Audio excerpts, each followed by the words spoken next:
I think it's important to explore God because, sorry, it's a big question.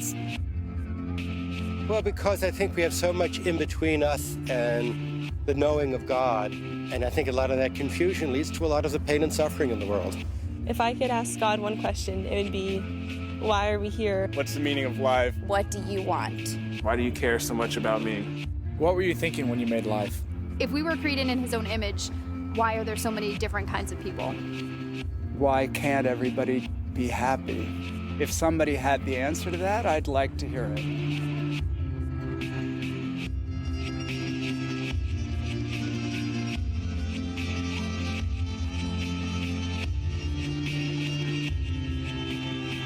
One question? I have like a million questions. What are we doing here? You know, like, give me some guidance, please. Sharing that with other people so they know what true love is the only thing that matters.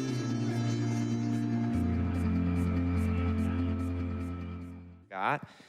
Hey, good morning, church. It's great to see all of you. I get the privilege of introducing my dear friend, Rachel, Taylor, to all of you. So Rachel and her husband, Paul, have been friends with my family for a long time. We've even vacationed together. Yes, we have. And so that's good friends. But she and her husband pastor at a church called Peninsula Bible Church in Palo Alto, which, if some of you know this, which is a church that planted CPC 50 plus years ago. And CPC is a church that planted New North Church 5-6 years ago. But anyway, I've been wanting her to come speak for a while now. And as we were talking, she said, Rob, I really would love to do, in the Explore God series, talk about the problem of pain and suffering. And it's a really powerful part of her testimony, her story. And I said, you got it, because I didn't really want to do that one. So no, but she's an incredible woman of God. She's a small groups director at Peninsula Bible Church, working on one of her multiple degrees, or MDiv, right? Master's of Theology. That's right, yeah, MDiv. That's right. But anyway, she's an amazing. Can we give a warm round of applause to Rachel Taylor? Thank you, Rob. Thanks.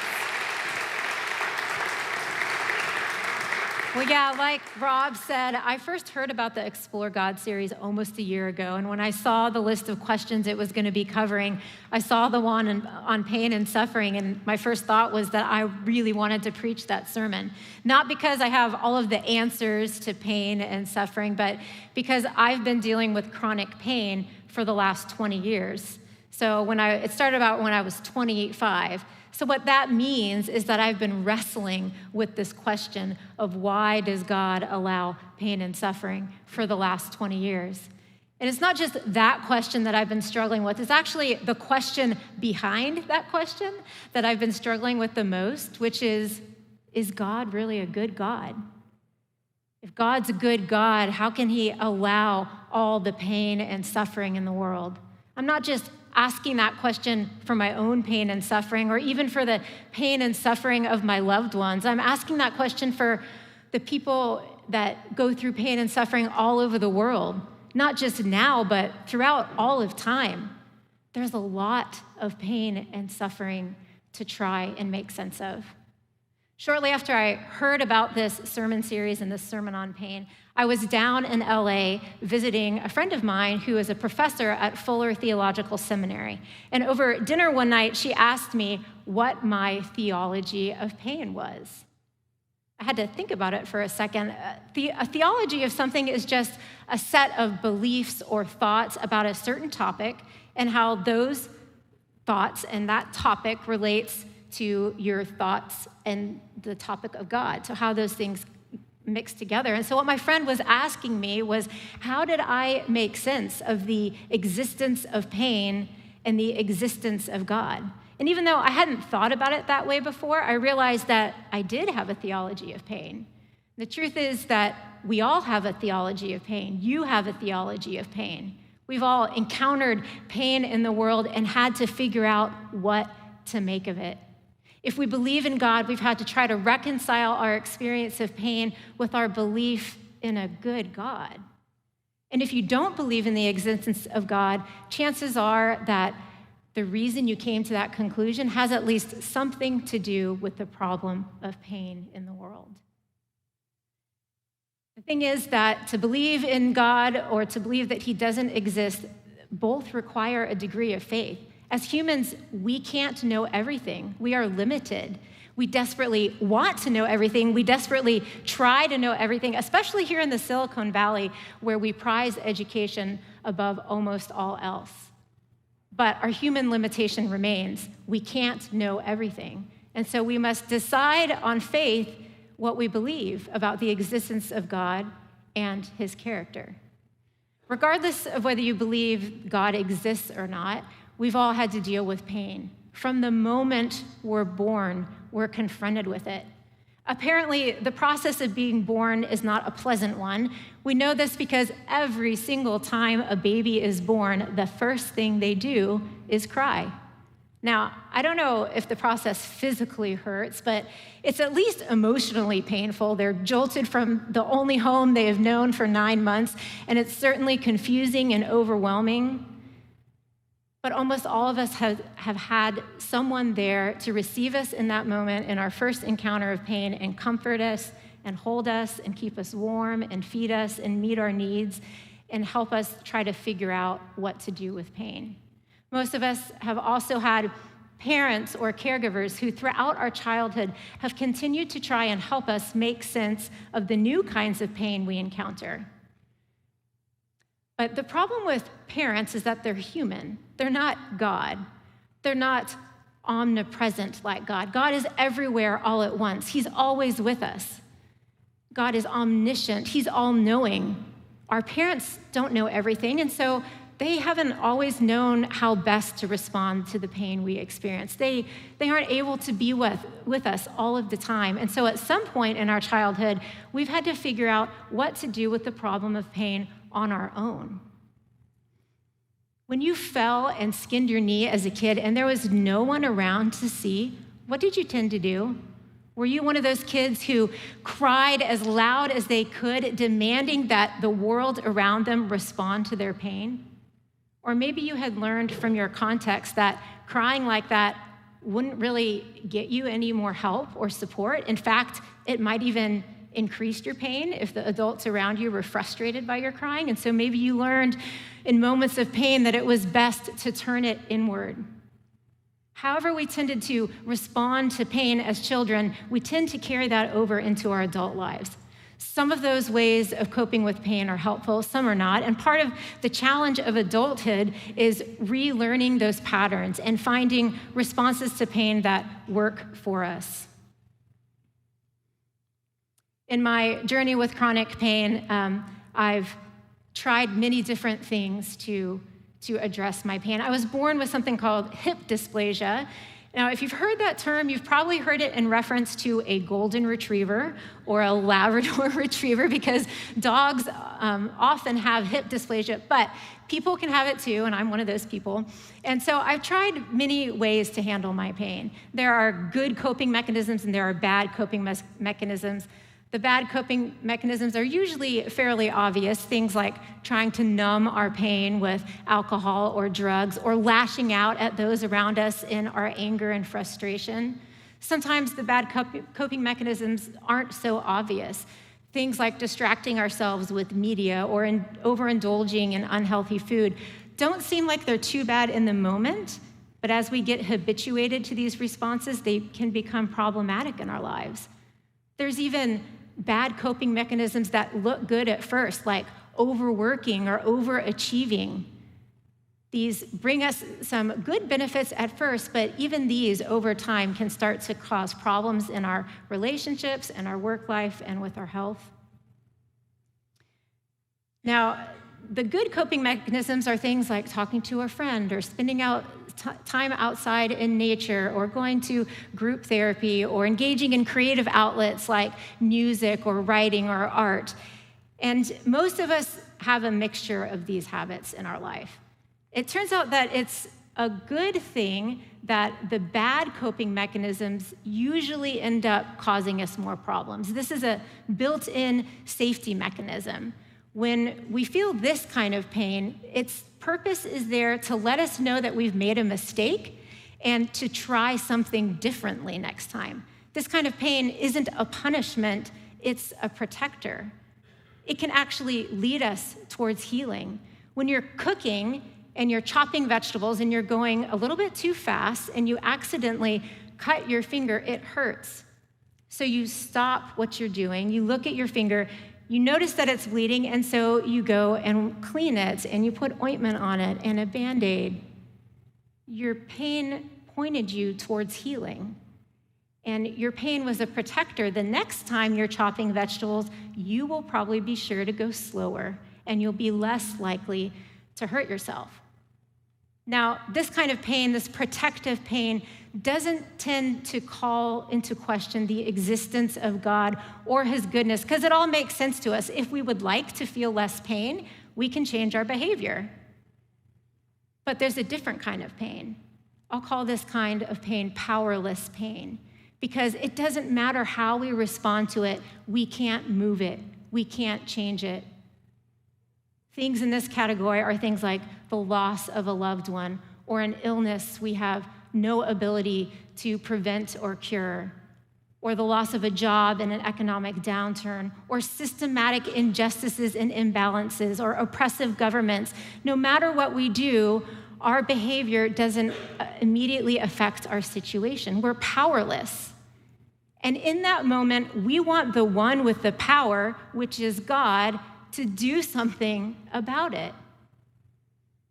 Isn't he in control? Why doesn't he stop it? If he's good, why did he allow it in the first place? These questions of God's character are not new. Humans have been wondering, is God really a good God? For thousands and thousands of years. In the very first book in the Bible, in Genesis, in chapter 3, we see the first conversation that shows up in the Bible happens to revolve around this question. God has just created the world. He's created Adam and Eve, the first humans, and he's placed them in a lush garden filled with fruit trees. He says to them, "You are free to eat from any tree in the garden, but you must not eat from the tree of the knowledge of good and evil. For when you eat from it, you will certainly die." The reason for this limitation is protection. But in the very next chapter, a new character enters the scene in the form of a serpent, and he starts a conversation with Eve. He says, "You will not certainly die, for God knows that when you eat from it, your eyes will be opened, and you will be like God, knowing good and evil." The serpent's claim is that the limitation was put there by God to deprive her of something good. So now Eve has to decide, what does she think about God's character? Is he good or not? Was he trying to protect her, or was he trying to deprive her? Her conclusion is evidenced by her behavior.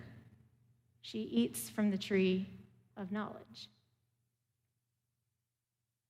When we're faced with realities about the world that we do not like, we must decide what we think about the character of the one who created it. Is he good? Can he be trusted? Is his plan a good one? Couldn't he have come up with a better plan? We again see God's people wrestling with these questions in the book of Job. Job experiences catastrophic loss. In one day, he loses all of his wealth and all of his children, and then he becomes severely ill. Job's first response is an impressive one. He says, "Naked I came from my mother's womb, and naked I will depart. The Lord gave, and the Lord has taken away. May the name of the Lord be praised." But as time goes on, Job is worn down by his suffering.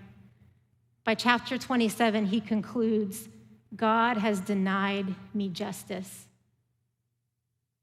When the bitter realities of long suffering set in, the only way to make sense of things is to conclude that God must not be just.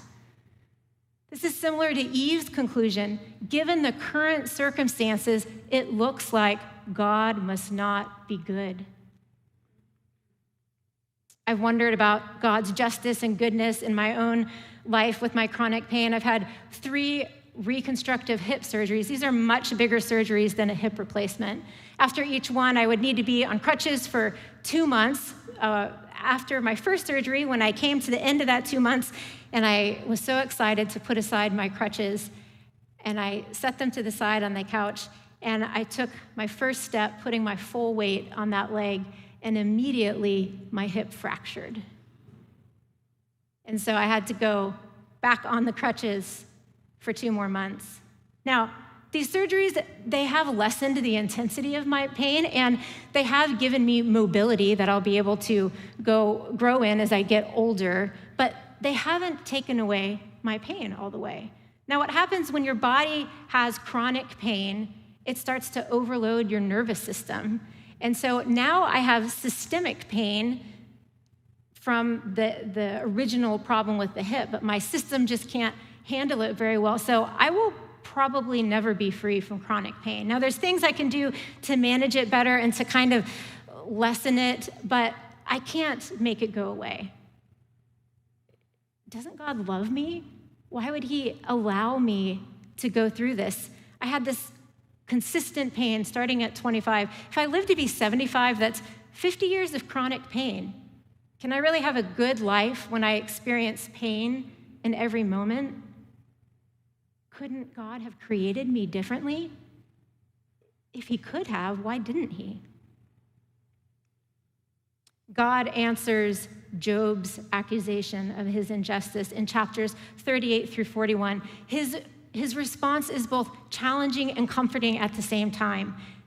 Have you ever had a really good coach or teacher, one that leans into your weak points and presses in to the areas you need to grow in? Their words are challenging, but in a way they're also comforting, because you know, if you're honest with yourself, that what they're saying about you is true, but they're also giving you a good path forward.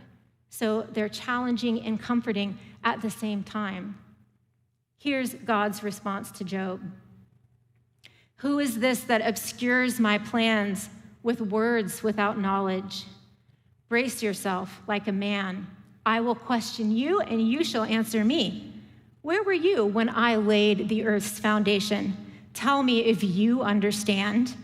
Who marked off its dimensions? Surely you know. Who stretched a measuring line across it? On what were its footings set? Or who laid its cornerstone while the morning stars sang together and all the angels shouted for joy?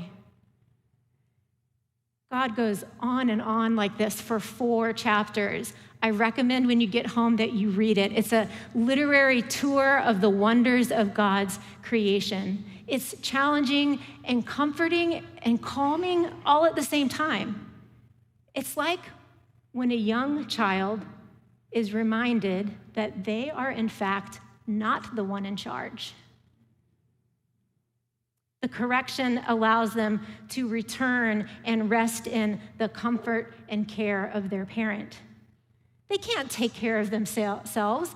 They can't provide their own food and clothing and shelter and medical care. That job is way too big for them. And so Job responds to God. You asked, who is this that obscures my plans without knowledge? Surely I spoke of things I did not understand, things too wonderful for me to know. You said, listen now, and I will speak. I will question you, and you shall answer me. My ears had heard of you, but now my eyes have seen you. I love this passage because Job's questioning of God's character actually led to greater intimacy with God. Job had to grapple with this question of God's character. In fact, he had to confront God with it face to face in order to actually see and know God. His words weren't just some religious theory that he intellectually assented to. His words were a response from a faith lived out in the trenches, in the middle of life's messiest, most painful season, he came face to face with this question, and he came face to face with his Creator. We all hit seasons in our lives when we come face to face with this question and with our Creator. It's inescapable. Even Jesus did not escape this question. In the middle of his most painful moment, as he was dying on the cross, he quotes from Psalm 22, saying, my God, why have you forsaken me?"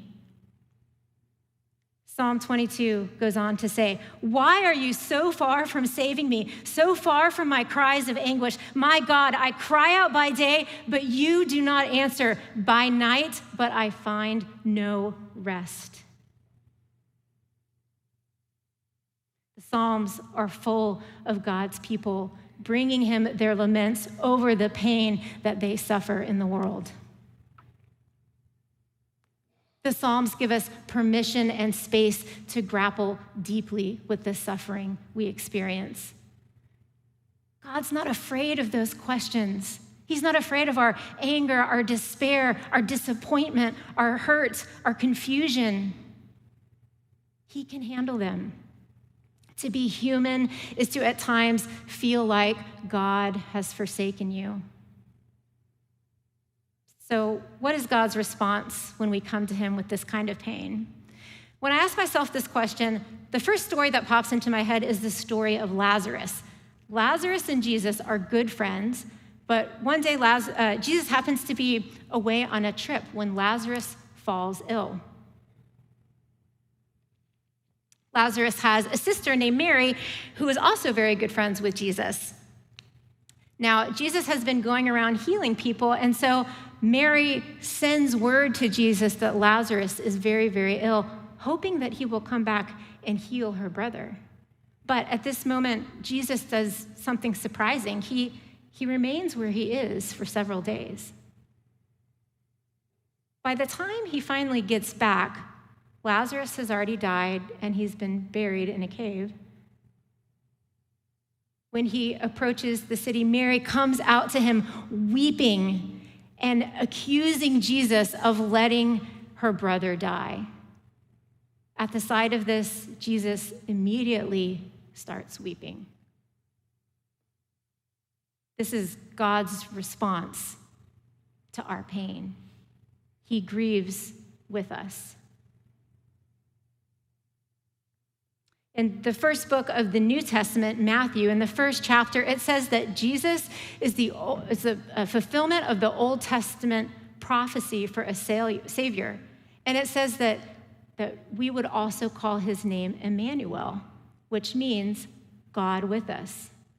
This is God's response to human suffering. It's to be with us in it.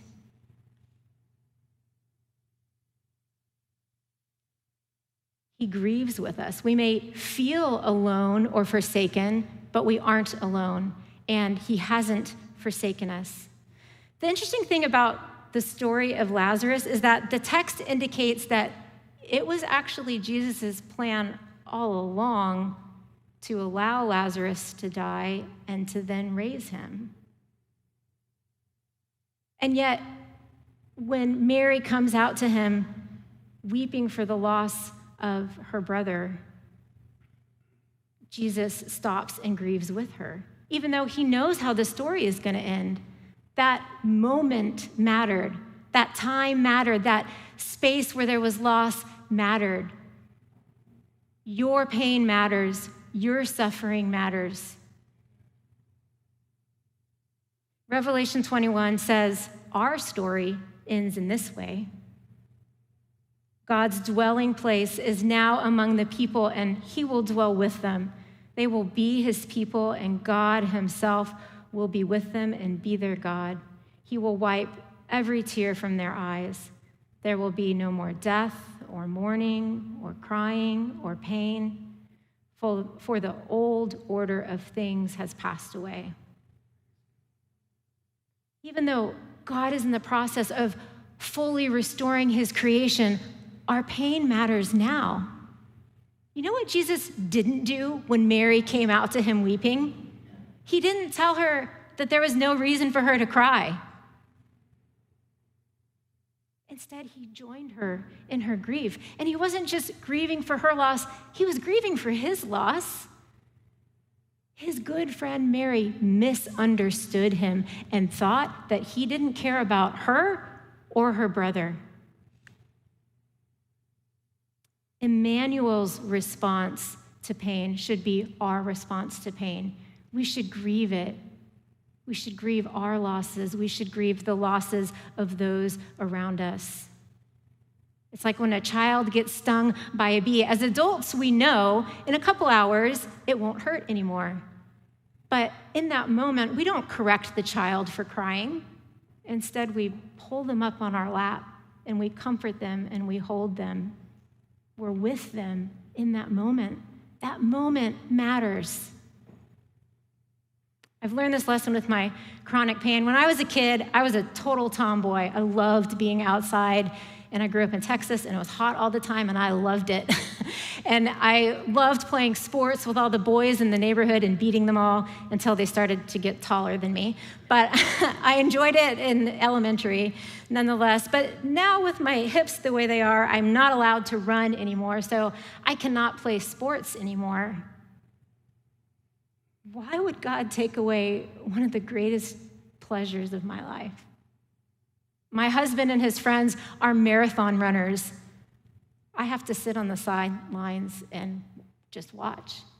Now, this loss isn't as big of a loss as other people experience, but it's my loss. And I can try the good coping mechanisms, the healthy ways to deal with my pain, but even when I'm doing really great with that, it's not enough. I need something else. No matter what I do, I'm powerless to stop the pain in my life. The only thing that has worked for me is to learn to grieve my loss. The Psalms have taught me to take my lament directly to God. Lament is an act of worship because in our pain, we turn towards God instead of away from Him. This is what you needed when you fell and scraped your knee as a little kid. You needed someone who was ever present and all-knowing and all-powerful to see your pain. If we skip this step, if we don't bring our deep grief and pain directly to God, our faith becomes weak and shallow. You can't have a real relationship with someone if you don't bring them all of you. The people who are closest to you, you don't want to only hear about the good things in their life. You want to hear everything. You want to hear when they're upset and confused and down. You want to know when they're mad, even if you're the one they're mad at. You want to know. That's a real relationship. We were created for a deep, real relationship with God where you can say what you really think. What's your belief about how you think God expects you to respond to the pain you encounter in your life? Do you think that He expects you to just keep it all bottled inside? Do you think He expects you to just, get really good at your good coping mechanisms and handle it on your own and don't bother Him? Think about the stories of Job, Jesus, and Mary. They believed there was enough space in their relationship with God for their raw, unfiltered responses to pain. God met them where they were at in these moments. He engaged with them. He talked with them. He wept with them.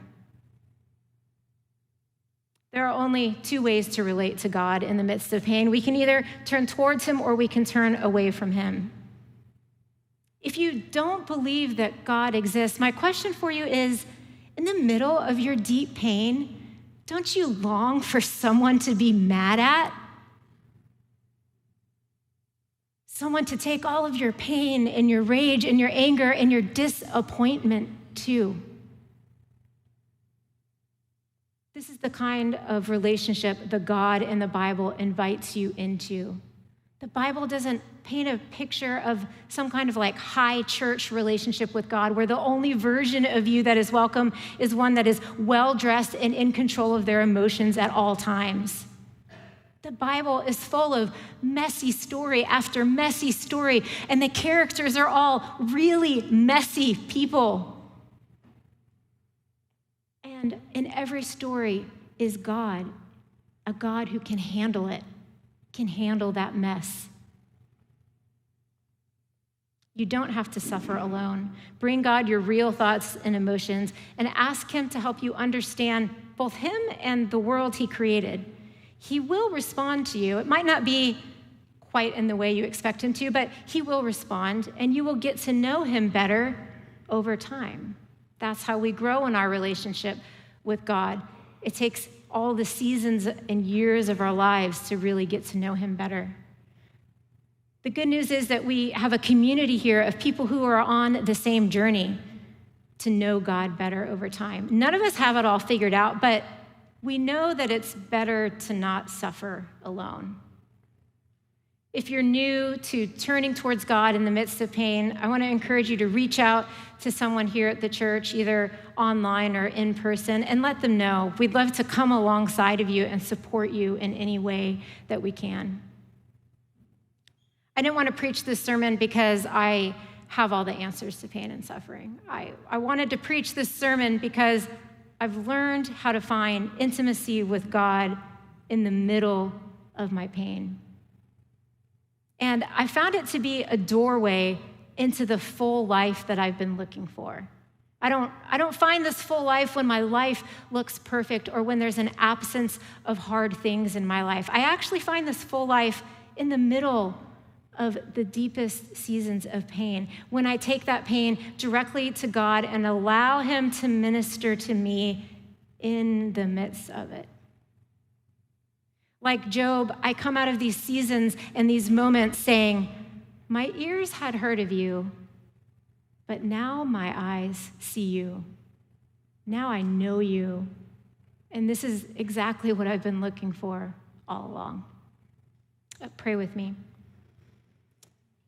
God, we bring you all of the pain and suffering in our lives and in the lives of those around us and around the world. God, there's so much pain and suffering to try to make sense of. It's hard to know how to respond to it. Like Jesus in the middle of it, it's easy to feel like you have forsaken us. Jesus, help us to go directly to you when we feel this way. Enable us to be honest and direct with you and to see you clearly and to know that we are not forsaken. Protect us against the lies of the enemy that question your character. In our pain, help us to sense your presence, to sense your tears and your grief there with us. Help us to see and believe you're good even in the middle of painful situations. Increase our faith and help us to know you and understand you better as all of the years and seasons of our lives go. Thank you for this community that we can work this out with, and help us to grow closer to you and to one another as we journey toward your restored creation. In your name, amen.